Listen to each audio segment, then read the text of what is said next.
যতবার আপনি ভাববেন পৃথিবীটা ফেয়ার, ততবার পৃথিবী আপনাকে ভুল প্রমাণ করবে। নিজেকে বারবার প্রমাণ করার পরও দেখবেন দিন শেষে আপনাকেই সবাই ভুল বুঝতেছে। ঠিক যেদিন মনে হবে আপনার কোনো বিকল্প নেই, তার পরের দিন নিষ্ঠুর পৃথিবী আপনাকে রিপ্লেস করে ফেলবে। কেউ আপনার দিকে ফিরেও তাকাবে না, আপনার কথা মনেও করবে না।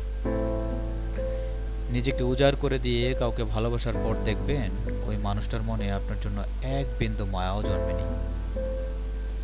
চোখ বুঝলে আমরা যে আদর্শ পৃথিবীটাকে দেখি, সেখানে ভালোর সাথে ভালো হয়, খারাপের সাথে হয় খারাপ।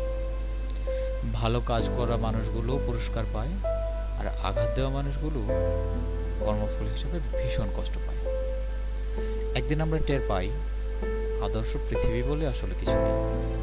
যদি থাকতো তাহলে নিষ্পাপ শিশুদের সাথে অতটা অন্যায় হতো না। বৃদ্ধ পিতা ফেল ফেল করে চেয়ে কারোর জন্য অপেক্ষায় থাকতো না।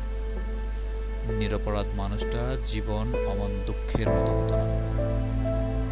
বোকা মানুষটা বারবার ঠকে যেত না, ভালোবেসে কেউ হেরে যেত না। পৃথিবীটা চিরদিন আনফেয়ারই ছিল। আমরাই বরং অন্ধ হয়েছিলাম অনেক অনেক দিন।